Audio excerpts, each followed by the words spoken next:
बैठिए बैठिए।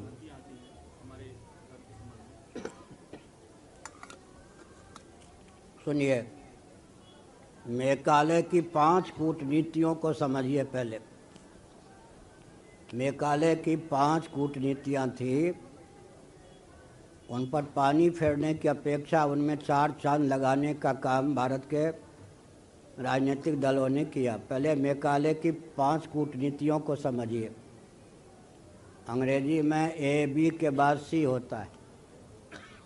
सी पर 3 कूटनीति मेकाले की: क्लास एंड को एजुकेशन, क्लब और कोर्ट। क्लास, कोर्ट और क्लब, 3 सी पर कूटनीति मेकाले की थी, जो आजकल भारत में क्रियान्वित है, बल्कि चक्रवृद्धि ब्याज से क्रियान्वित है। क्लास, शिक्षण पद्धति के माध्यम से हिंदुओं को देहात्मवादी बना दो। क्लास, क्लब और कोर्ट, समय बचाने के लिए तीनों को मिलाकर मैं बोल रहा हूँ। समय का, शील का, संपत्ति का दुरुपयोग कर दो। समय, शील और संपत्ति, क्लास, कोर्ट और क्लब के माध्यम से समय, संपत्ति और शील तीनों का क्या कर दो। और संबंध 4 जोड़ लीजिए, चारों को दिशाहीन कर दो। ये 3 कूटनीति। चौथी कूटनीति थी, इनका कोई सार्वभौम गुरु न रहने पावे। शंकराचार्य जी सार्वभौम गुरु थे और कुलगुरु भी होते थे। कुलगुरु जो होते थे, कुल को साधे रहते थे, धर्म और अध्यात्म का अनुकूल रखते थे। संयुक्त परिवार का विलोप हो जाए, सार्वभौम धर्मगुरु का विलोप हो जाए, कुलगुरुओं का विलोप हो जाए। ये चौथी कूटनीति मेकाले की थी। और जिनके कारण शिक्षा, रक्षा, अर्थ और सेवा के प्रकल्प सुदृढ़ रहते थे, वर्ण संकरता, कर्म संकरता के चपेट से सनातनी, वैदिक और हिंदू बचे रहते थे। उस वर्ण व्यवस्था के प्रति, वर्णाश्रम व्यवस्था के प्रति घोर अनास्था उत्पन्न कर दो। गली गली में पंथाई गुरु बन के घूमें, कोई इधर ले जाए, कोई इधर ले जाए, कोई इधर ले जाए, कोई इधर ले जाए। और शासन तंत्र और समृद्ध वर्ग और मीडिया तंत्र, प्रचार तंत्र, तीनों का समर्थन उसे प्राप्त हो जाए। ये 3 ही तो आजकल भाग्य विधाता है। शासन तंत्र होता है भाग्य विधाता आजकल, और समृद्ध तंत्र, व्यापारी तंत्र, उद्योग तंत्र होता है, और मीडिया तंत्र। तीनों एक हो करके क्या कर दें, ऐसे आतंकवादी ढंग के व्यक्ति, समाज के शोषक, पंथाई, समाज के व्यक्तियों को गुमराह करने वाले गुरु के रूप में छा जाए। इनको ख्यापित कर दिया जाए, ताकि गली गली में जगत गुरु और गुरु घूमा करें। कोई इधर ले जाए, कोई इधर ले जाए, कोई इधर ले जाए, सब मिलके धन मान का स्रोत अपना निकाल लें। जब तक चले दुकान तब तक चले। एक दम भी के चपेट से मुक्त होते हैं, दूसरा दम भी तैयार हो जाता है। समझ गए? मैं एक संकेत करता हूँ। दयानंद स्वामी की कूटनीति उनकी नहीं थी, अंग्रेजों की थी। वैदिक अपने को कहा, वेद को प्रमाण मान लिया। उसके बाद क्या हुआ, सनातियों ने समझा कि ये तो वैदिक हैं, वेद को मानते हैं, तो हमारे हो गए नज़दीक। थोड़ा सा भेद होगा लेकिन है तो वैदिक। जब तक उनको समझने की क्षमता सनातनियों में आई, तब तक एक नया व्यक्ति उत्पन्न हो गया। उनका नाम श्री राम शर्मा। उन्होंने क्या चतुराई की, मूर्ति पूजा ले ली सनातनियों की, बाकी सारी चीज़ ले ली आर्य समाजियों की। अब सनातनी ये तो आर्य समाजी नहीं है, ये तो मूर्ति पूजा मानते हैं। उनके चंगुल में फंस गया 30-40 वर्ष तक व्यक्ति। समझ गए? उसके बाद ख्याति प्राप्त हो गई आरएसएस का। भाई देशभक्त बनो, हिंदू की रक्षा होनी चाहिए, रोटी बेटी एक करो, घुमा फिरा करके। अब जब आरएसएस को व्यक्ति समझेगा तब तक कोई और खड़ा हो जाएगा। तो हिंदू एक, जैसे नदी के आवर्त में पंचदशीकार महाभाग ने एक उदाहरण दिया है, एक कोई भ्रमर आदि कीट फंस जाए, एक आवर्त लहर भंवर से मुक्त हो नहीं तब तक दूसरे आवर्त में फंस जाए। हिंदुओं की दशा ये है कि गुरुकुल की शिक्षा पद्धति विलुप्त हो जाने के कारण, अंग्रेजों की शिक्षा पद्धति के कारण हिंदुओं में अंधे नैव नियमाना यथांधा, अपनी परख नहीं। गांव-गांव में ऐसे पंडित पुराण की कथा कहते थे। माताएं भले अपना हस्ताक्षर न कर पा रहे हैं, लेकिन वो धर्म को इतना जानती थी, धार्मिक विधा से पूरे परिवार को चलाती थी। हमारी चाची जी गोद में बिठाकर हमको ले जाती थी गांव। हम महामहोपाध्याय मुकुंद झा बख्शी, मुकुंद झा उस परिवार के हैं। पिताजी भी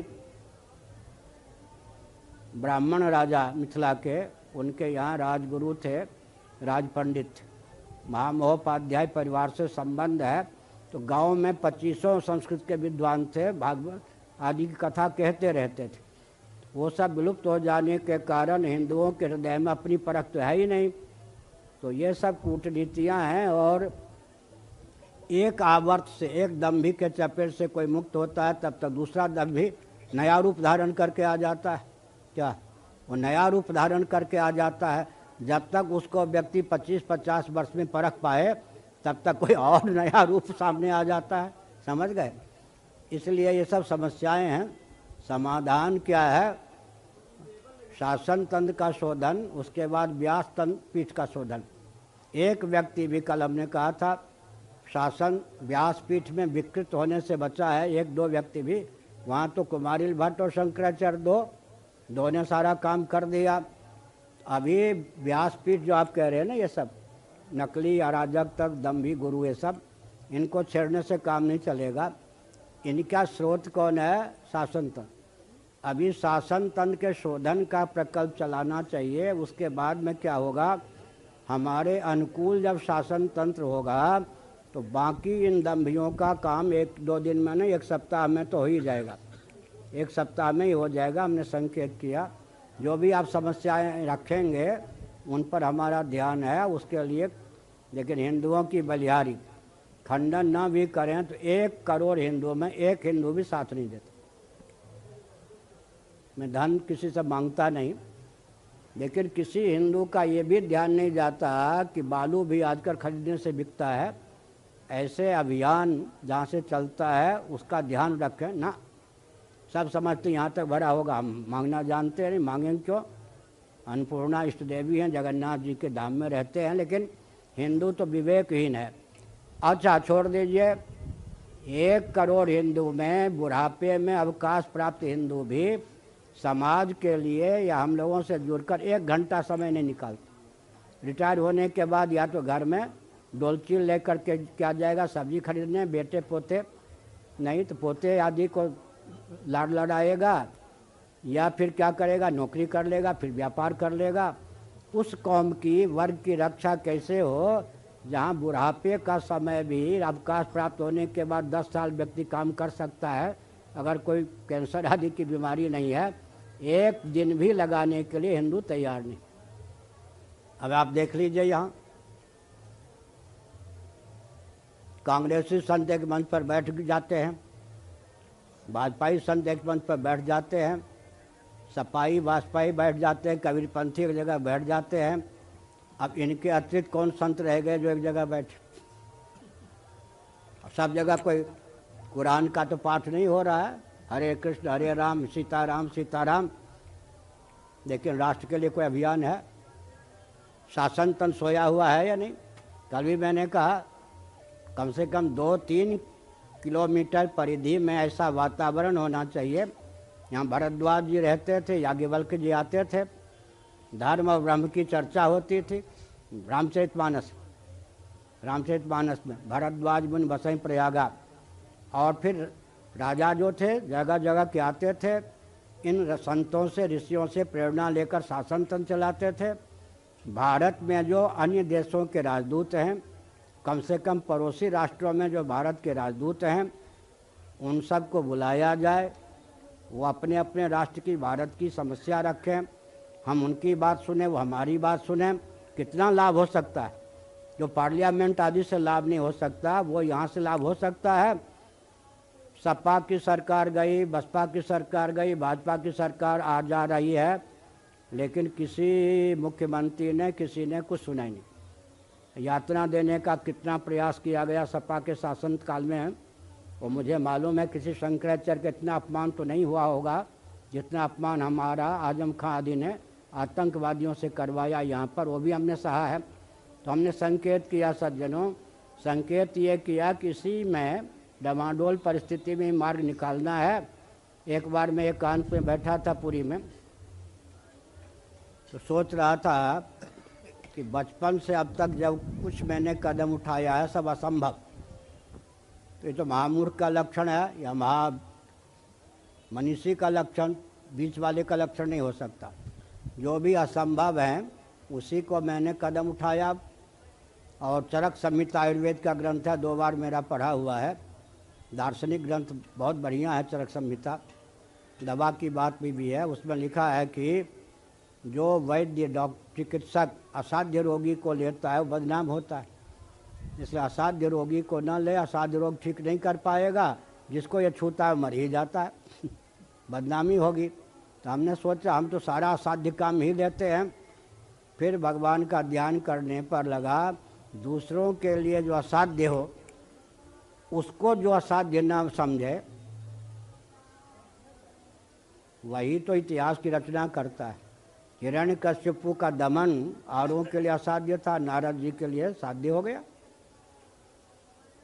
बेन का दमन औरों के लिए असाध्य था, लेकिन भरद्वाज जी के लिए, वो भृगु जी के लिए साध्य हो गया। अच्छा, रावण का दमन औरों के लिए असाध्य था, विश्वामित्र जी वशिष्ठ जी के लिए साध्य, उन्होंने असाध्य नहीं समझा। कंस का दमन औरों के लिए असाध्य था, लेकिन व्यास जी मैत्रेय जी के लिए असाध्य नहीं था। इसी प्रकार मैंने संकेत किया कि मेरे हृदय में विकल्प उठता ही नहीं, कैसा होगा या नहीं, ये कभी नहीं उठता। निर्विकल्प ढंग से ही कदम उठाते हैं। हमको नहीं लग रहा कि ये सब समस्या पकड़ के बाहर है, लेकिन विधा ये है कि इन सबको मत छेड़िए। सनातन संस्कृति के अनुरूप भारत को शासन तंत्र कैसे मिले उसके लिए व्यूहरचना करेंगे तो आगे का मार्ग प्रशस्त होगा। आपको सुनकर आश्चर्य होगा, संकेत में मैं बोलूँगा, ये सब बहुत खतरनाक विषय है। स्वामी जी सुन रहे कि